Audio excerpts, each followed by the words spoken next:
ఈసారి స్థానిక సంస్థల ఎన్నికల్లో వైసీపీ తలపడుతుందా తప్పుకుంటుందా? ఆ పార్టీ వ్యూహం ఎలా ఉండబోతోంది? ఏడాదిన్నర క్రితం దాకా అధికారంలో ఉన్న పార్టీ ఎలక్షన్స్ లో పోటీ చేయాలి గాని తప్పుకుంటుందా అన్న డౌట్ అసలు ఎందుకు వస్తోంది? తెర వెనుక జరుగుతున్న మంత్రాంగం ఏంటి? ఒకవేళ తప్పుకోవాల్సి వస్తే ప్రతిపక్ష పార్టీ దగ్గరున్న రీజన్ ఏంటి? ఆంధ్రప్రదేశ్లో స్థానిక సంస్థల ఎన్నికల కోసం కసరత్తు మొదలైంది. వచ్చే సంక్రాంతి తర్వాత మున్సిపాలిటీలు, పంచాయతీ, ఎంపీటీసీ, జడ్పీటీసీ ఎన్నికలు దశలవారీగా జరుగుతాయి. ఇప్పటిదాకా లోకల్ బాడీస్ ఎలక్షన్స్ బ్యాలెట్ పద్ధతిలోనే జరగ్గా తొలిసారి ఈవీఎంల వినియోగం గురించి ఆలోచిస్తోంది స్టేట్ ఎలక్షన్ కమిషన్. దీనిపై పొలిటికల్ సర్కిల్స్లో విస్తృత చర్చ జరుగుతోంది. మరోవైపు ప్రస్తుతం 80% స్థానిక సంస్థలు వైసీపీ చేతిలోనే ఉండడంతో వీలైనంత త్వరగా ఎన్నికలు జరిపి వాటిని స్వాధీనం చేసుకోవాలన్న ఆతృతలో ఉంది కూటమి.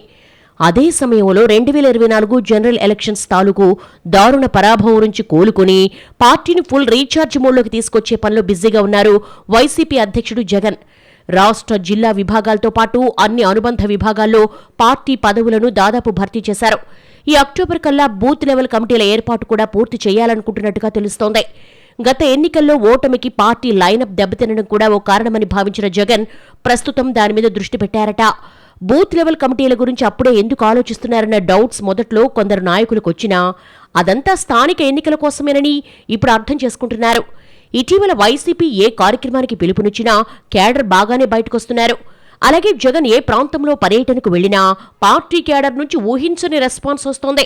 గ్రౌండ్ లెవెల్ నుంచి పార్టీ కాస్త పుంజుకోవటం వల్లే ఇదంతా సాధ్యమైందని లెక్కలేసుకుంటోంది వైసీపీ యంత్రాంగం. ఈ పరిస్థితుల్లో స్థానిక ఎన్నికలను ధీటుగా ఎదుర్కొంటామన్న నమ్మకం కుదురుతున్నా ఇటీవల పులివెందుల, ఒంటిమిట్ట జడ్పీటీసీ ఉప ఎన్నికల ఫలితాలు పునరాలోచనలో పడేస్తున్నట్టుగా తెలుస్తోంది. ఆ ఫలితాలు అంచనాలకు పూర్తి విరుద్ధంగా రావడంతో రేపటి పరిస్థితులు ఎలా ఉంటాయో అన్న కూడికలు, తీసివేతలను కూడా వేస్తున్నట్టుగా చెప్పుకుంటున్నారు.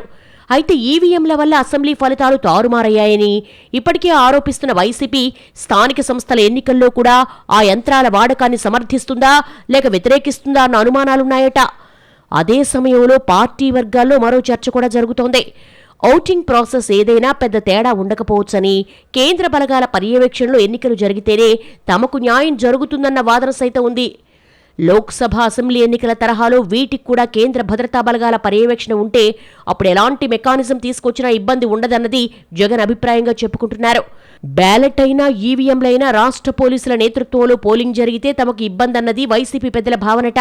అందుకే ఎన్నికల నోటిఫికేషన్ వెలువడిన వెంటనే విషయాన్ని కేంద్రం దృష్టికి తీసుకెళ్లి సెంట్రల్ ఫోర్స్ భద్రత అడగాలనుకుంటున్నట్టుగా తెలుస్తోంది.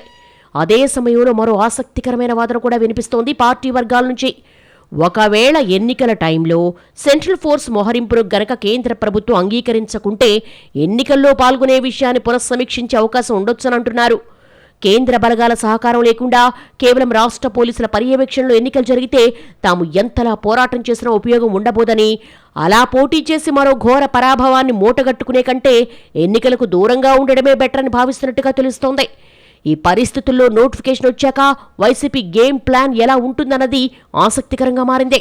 ఎట్టి పరిస్థితుల్లో సత్తా చాటాలని గట్టిగా నిలబడతారా లేక కేంద్ర బలగాల సాకుతో బరి నుంచి తప్పుకుంటారా అన్నది ఇంట్రెస్టింగ్ టాపిక్ అంటున్నారు రాజకీయ పరిశీలకులు.